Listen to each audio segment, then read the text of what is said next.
الحمد لله وكفى وسلام على عباده الذين اصطفى أما بعد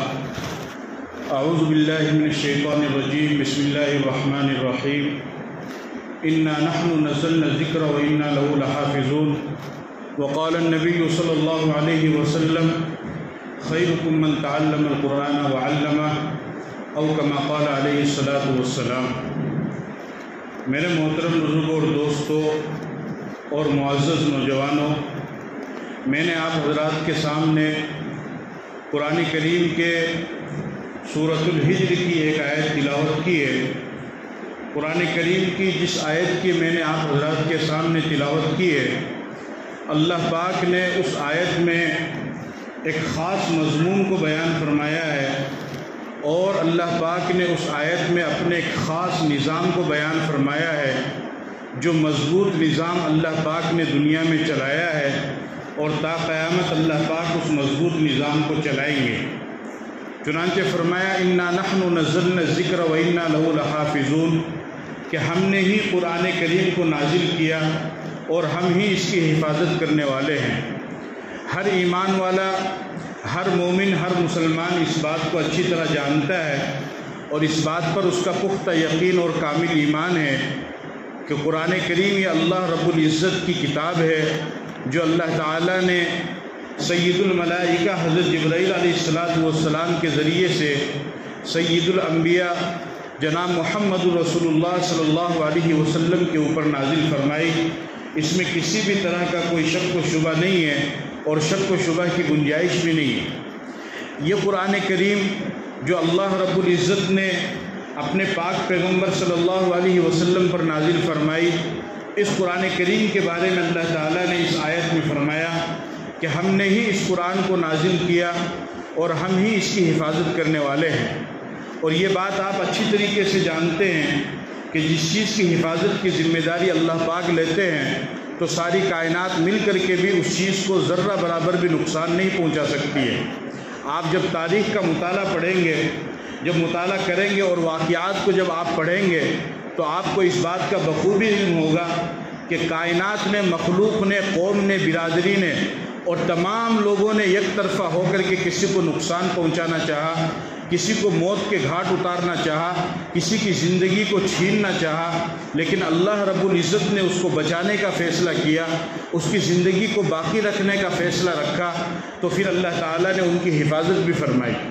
حضرت نوح علیہ السلام کا واقعہ آپ کے سامنے ہے، ساری قوم دشمن ہو گئی۔ حضرت ابراہیم علیہ السلام کا واقعہ آپ کے سامنے ہے، ساری قوم اور خود وقت کا بادشاہ نمرود دشمن ہوا اور آگ کے اندر ڈالا، لیکن اللہ کا فیصلہ حضرت ابراہیم علیہ السلام کو بچانے کا تھا، تو اللہ تعالیٰ نے ان کو بچا کر کے رکھا۔ حضرت موسیٰ علیہ السلام کا واقعہ آپ کے سامنے ہے، فرعون اور بنی اسرائیل مارنے پر تلے ہوئے ہیں، ان کو ختم کرنا چاہتے ہیں، لیکن اللہ کا بچانے کا فیصلہ تھا، اللہ نے ان کو محفوظ رکھا۔ اسی طریقے سے حضرت عیسیٰ علیہ السلام کو یہودی مارنا چاہتے ہیں، ختم کرنا چاہتے ہیں، لیکن اللہ کا فیصلہ ان کو بچانے کا، ان کو محفوظ رکھنے کا تھا، تو اللہ رب العزت نے ان کو آسمان کی طرف اٹھا لیا، اور یہودیوں کے فتنے سے اور شر سے اور ان کے قتل کی ناپاک سازش سے اللہ پاک نے ان کو محفوظ رکھا۔ ہمارے نبی پاک صلی اللہ علیہ وسلم کو مشرکین مکہ ختم کرنا چاہتے ہیں، مارنا چاہتے ہیں، اور اس کے لیے وہ آپ کے گھر کی گھیرا بندی بھی کرتے ہیں اور اس کا محاصرہ بھی کرتے ہیں، لیکن اللہ کو بچانے کا فیصلہ تھا۔ اللہ پاک نے ان کے سامنے سے پیغمبر کو نکالا، اور پھر جب آپ غار ثور میں پہنچے حضرت ابوبکر صدیق رضی اللہ تعالی عنہ کے ساتھ، تو وہاں پر دشمن پہنچا، لیکن اللہ کا بچانے کا فیصلہ تھا، تو دشمن کے بالکل موقع پر پہنچنے کے باوجود بھی اللہ پاک نے پیغمبر کو بچایا۔ تو بے شمار ایسے واقعات ہیں کہ جب اللہ پاک کسی چیز کی حفاظت کی ذمہ داری لیتے ہیں، تو اللہ پاک اس کی حفاظت فرماتے ہیں۔ تو یہ بات صحیح ہے کہ قرآن کریم کی حفاظت کی ذمہ داری اللہ نے لی ہے، تو ہر مسلمان کا اور ہر مومن کا یہ کامل یقین ہے کہ ضرور اللہ رب العزت قرآن کریم کی حفاظت فرمائیں گے، اس میں کسی بھی طرح کا کوئی شک شبہ نہیں ہے۔ لیکن سوال یہ پیدا ہوتا ہے کہ آخر قرآن کریم کی حفاظت ہوگی کس طریقے سے؟ اللہ پاک نے قرآن میں جو اپنی کتاب کی حفاظت کا وعدہ فرمایا ہے، اس کی حفاظت اللہ پاک کس طریقے سے فرمائیں گے؟ سوال یہ پیدا ہوتا ہے کہ اللہ پاک خود آسمان سے اتر کر کے زمین پر آئیں گے، یا اللہ پاک قرآن کی حفاظت کے لیے فرشتوں کو آسمان سے اتاریں گے، یا اللہ پاک قرآن کی حفاظت کے لیے جنات کو زمین سے نکالیں گے، یا اللہ پاک قرآن کی حفاظت کے لیے کسی دوسری تیسری مخلوق کو پیدا کریں گے؟ آخر قرآن کریم کی حفاظت کا جو اللہ نے وعدہ کیا ہے وہ اللہ پاک اپنی کتاب قرآن کریم کی حفاظت کس طریقے سے کریں گے؟ تو اس کا جواب یہ ہے کہ ان میں سے کچھ بھی نہیں ہوگا۔ یعنی قرآن کریم کی حفاظت کے لیے نہ اللہ آسمان سے زمین پر آئے گا، نہ فرشتوں کو اللہ پاک زمین پر اتاریں گے، نہ جنات کو اللہ پاک تیار کریں گے، نہ زمین میں سے کوئی دوسری تیسری مخلوق نکالیں گے، بلکہ اللہ پاک انہی انسانوں کے ذریعے سے، بلکہ بطور خاص اہل ایمان کے ذریعے سے، مسلمان کے ذریعے سے اللہ پاک قرآن کریم کی حفاظت فرمائیں گے۔ اور اس کا طریقہ یہ ہوگا کہ باپ کے دل میں قرآن کی محبت پیدا ہوگی تو وہ اس قرآن کی محبت اور عظمت کے بدلے میں اپنے بیٹے کو قرآن پڑھائے گا، اسے حافظ قرآن بنائے گا۔ ماں کے دل میں قرآن کی محبت پیدا ہوگی تو وہ اپنی بیٹی کو قرآن پڑھائے گی۔ چچا کے دل میں قرآن کی عظمت پیدا ہوگی تو وہ اپنے بھتیجے کو قرآن پڑھائے گا۔ ماما کے دل میں قرآن کی عظمت پیدا ہوگی، وہ اپنے بھانجے کو قرآن پڑھائے گا۔ دادا کے دل میں قرآن کی عظمت پیدا ہوگی، وہ اپنے پوتے کو قرآن پڑھائے گا۔ نانا کے دل میں قرآن کی عظمت پیدا ہوگی، وہ اپنے نواسے کو قرآن پڑھائے گا۔ پڑوسی کے دل میں قرآن کی عظمت پیدا ہوگی، وہ دوسرے پڑوسی کو وہ قرآن پڑھائے گا۔ اس طریقے سے اللہ پاک مسلمان کے دل میں اپنی پاکیزہ کتاب، اپنا پاکیزہ کلام، اپنی مقدس کتاب قرآن کریم کی عظمت، قرآن کریم کی محبت لوگوں کے دلوں کے اندر اتاریں گے، اور اس محبت کے نتیجے میں وہ مسلمان خود بھی قرآن پڑھے گا، اپنے بچوں کو بھی قرآن پڑھائے گا، اپنی بچیوں کو بھی قرآن پڑھائے گا۔ اور اس طریقے سے ایک طرف یہ مسلمان بچے قرآن کریم کی تعلیم کو حاصل کرنے والے بنیں گے، تو وہیں پر دوسری طرف جو اللہ نے قرآن میں قرآن کی حفاظت کا وعدہ کیا ہے، اس طریقے سے قیامت تک اللہ پاک قرآن کی حفاظت فرماتے رہیں گے۔ لیکن اللہ پاک انہی میں سے پیدا فرمائیں گے۔ خوش نصیب ہوگا وہ انسان، خوش نصیب ہوگا وہ مسلمان جو اللہ کے اس مضبوط حفاظتی نظام میں شامل ہو جائے گا۔ خوش نصیب ہوگا وہ مسلمان کہ اللہ پاک نے جو یہ ایک مضبوط حفاظتی نظام بنایا ہے اپنی پاکیزہ کتاب، اپنے مقدس کلام کی حفاظت کا، اس کے اندر وہ خود لگ کر کے شامل ہو جائے یا اپنے بچوں کو لگا کر کے اس میں شامل کر لے۔ اگر کوئی مسلمان قرآن کریم کو سیکھتا ہے، پڑھتا ہے، تو پھر وہ اللہ رب العزت کے اس مضبوط حفاظتی نظام میں شامل ہوتا ہے۔ اگر اپنے بچوں کو وہ پڑھاتا ہے تو وہ اپنے بچوں کو اللہ پاک کے اس مضبوط حفاظتی نظام میں شامل کرتا ہے، اور یہ خوش نصیب اور خوش قسمت انسان کو ہی یہ موقع ملتا ہے، ہر کسی کو یہ موقع نہیں مل سکتا ہے۔ لہٰذا ہمیں اس بات کی طرف توجہ دینی چاہیے، اور ہمیں اس بات پر غور و فکر کرنا چاہیے، اور ہمیں یہ ارادہ کرنا چاہیے، یہ کوشش بھی کرنی چاہیے کہ ہم جو خود بھی قرآن کریم کو پڑھیں اور اپنے بچوں کو، اپنی بچیوں کو بھی قرآن کریم پڑھائیں، جس سے آپ کو قرآن کی فضیلت بھی حاصل ہوگی اور اللہ پاک کے اس مضبوط حفاظتی نظام میں آپ شامل بھی ہو جائیں گے۔ لیکن بہت سی مرتبہ ایسا موقع ہوتا ہے کہ ایک بزرگ ہیں، ان کی عمر 50-60 سال ہو گئی، اور وہ قرآن کی عظمت کو سنتے ہیں، قرآن کی محبت کو، قرآن کی فضیلت ان کے دل کے اندر اترتی ہے، لیکن وہ یہ سمجھتے ہیں کہ بھئی اب تو میرا وقت ہی نکل گیا، اب تو میں پڑھ بھی نہیں سکتا ہوں، میرے بچے بھی بڑے ہو گئے، وہ بھی اگر میں کہوں گا تو وہ بھی نہیں پڑھیں گے، ان کو بھی نہیں پڑھا سکتا ہوں، تو وہ اس فضیلت کو کس طریقے سے حاصل کرے؟ تو قرآن کریم کے اس مضبوط حفاظتی نظام میں شامل ہونے کے لیے ایک بہترین اور مؤثر طریقہ یہ بھی ہے کہ جو مدارس دنیا کے اندر بنے ہوئے ہیں، جو مدرسے بنے ہوئے ہیں، ان مدرسوں کے اندر جو ہے انسان اپنا تعاون پیش کرے، اور اس تعاون کے ذریعے سے وہ اللہ پاک کے اس مضبوط حفاظتی نظام میں شامل ہو جائے۔ یاد رکھو میرے عزیزوں، یاد رکھو منڈاوا کے پیارے مسلمانوں، یہ مدارس ان کو معمولی مت سمجھو، مدرسوں کو بالکل معمولی مت سمجھو، یہ فیکٹریاں ہیں ایمان کی، دین کی، اسلام کی۔ جس طریقے سے فیکٹری ہوتی ہے، فیکٹری میں مال تیار ہوتا ہے، پھر وہ مال مارکیٹ میں آتا ہے، پھر وہاں پر بکتا ہے اور لوگ اس کو لیتے ہیں۔ اگر فیکٹری بند ہو جائے یا فیکٹری میں آگ لگ جائے یا وہ فیکٹری خراب ہو جائے، بند ہو جائے، تو مارکیٹ میں مال آنا بند ہو جائے گا۔ اسی طریقے سے دین اور اسلام کی فیکٹری یہ مدرسے ہیں، ان مدرسوں میں تیار ہوتے ہیں دین اور اسلام کی آواز کو دور تک پہنچانے والے، دین اور اسلام کے علم کو آگے لے کر کے چلنے والے، دین اور اسلام کے جھنڈوں کو آگے لے کر کے چلنے والے، اگر خدا نہ خواستہ تھوڑی دیر کے لیے یہ مدرسے ختم ہو گئے اور یہ مدرسے باقی نہ رہے تو یاد رکھو مسلمانوں، ہمیں نماز پڑھانے والا بھی نہیں ملے گا، اذان دینے والا بھی نہیں ملے گا، بچوں کو قرآن پڑھانے والا بھی نہیں ملے گا، کلمہ سکھانے والا بھی نہیں ملے گا، وضو غسل کے فرائض بتانے والا بھی نہیں ملے گا، جنازہ پڑھانے والا بھی نہیں ملے گا، آخرت کے بارے میں بتانے والا بھی نہیں ملے گا، اللہ کی رحمت کے بارے میں بتانے والا، اللہ کے غضب کے بارے میں بتانے والا، جنت کے بارے میں بتانے والا، جہنم کے بارے میں بتانے والا، قبر کے بارے میں بتانے والا، پل صراط کے بارے میں بتانے والا، میدان محشر کی چلملاتی دھوپ کے بارے میں بتانے والا، پیغمبر کی سفارش کے بارے میں بتانے والا، پیغمبر کی سنت کے بارے میں بتانے والا، عقیدے توحید کو بتانے والا، اللہ کی وحدانیت کو بتانے والا، پیغمبر کی رسالت کو بتانے والا، صحابہ کی قربانیوں کو بتانے والا، صحابہ کے ایثار کو بتانے والا، صحابہ کے دین کی خاطر جد و جہد کو بتانے والا پھر ہمیں نہیں ملے گا اور ہم کسی بھی کام کے نہیں رہ جائیں گے۔ یہ مدرسے دین اور اسلام کی فیکٹری ہے، یہ چل رہے ہیں تو ان کی برکت سے آج ہمیں اذان دینے والا مل رہا ہے، نماز پڑھانے والا مل رہا ہے، کلمہ پڑھانے والے مل رہا ہے، ہمارے بچوں کو قرآن کی تعلیم دینے والا مل رہا ہے، نماز پڑھانے والا مل رہا ہے، اور ہمیں آخرت کے تمام احکام اور دنیا کے تمام مسائل کو بتانے والا مل رہا ہے۔ تو یہ مدرسے کی برکت ہے، ہمیں اس چیز کو سمجھنا چاہیے، مخالفت نہیں کرنی چاہیے۔ آج بھی بہت سارے لوگ ہیں کہ ان کا روز کا یہی تقریباً معمول ہے، نہیں میرے عزیزوں، ایسا ہرگز نہ کریں۔ نیکی کے کام میں اپنے آپ کو پیش کرو، نیکی کے کام میں اپنے آپ کو پیش کرو۔ قرآن میں اللہ کہتا ہے کہ خیرات کی طرف اور نیکیوں کی طرف بڑھ کر کے جاؤ، تیزی کرو۔ سارعوا الی مغفرۃ من ربکم، اپنے رب کی مغفرت کی طرف، فضل کی طرف، بھلائی کی طرف جلدی کرو۔ تو خوش نصیب ہوگا وہ انسان جو اللہ کے اس مضبوط حفاظتی نظام میں خود قرآن کی تعلیم حاصل کر کے شامل ہو جائے گا یا اپنے بچوں کو قرآن کی تعلیم حاصل کرا کے شامل کر لے گا۔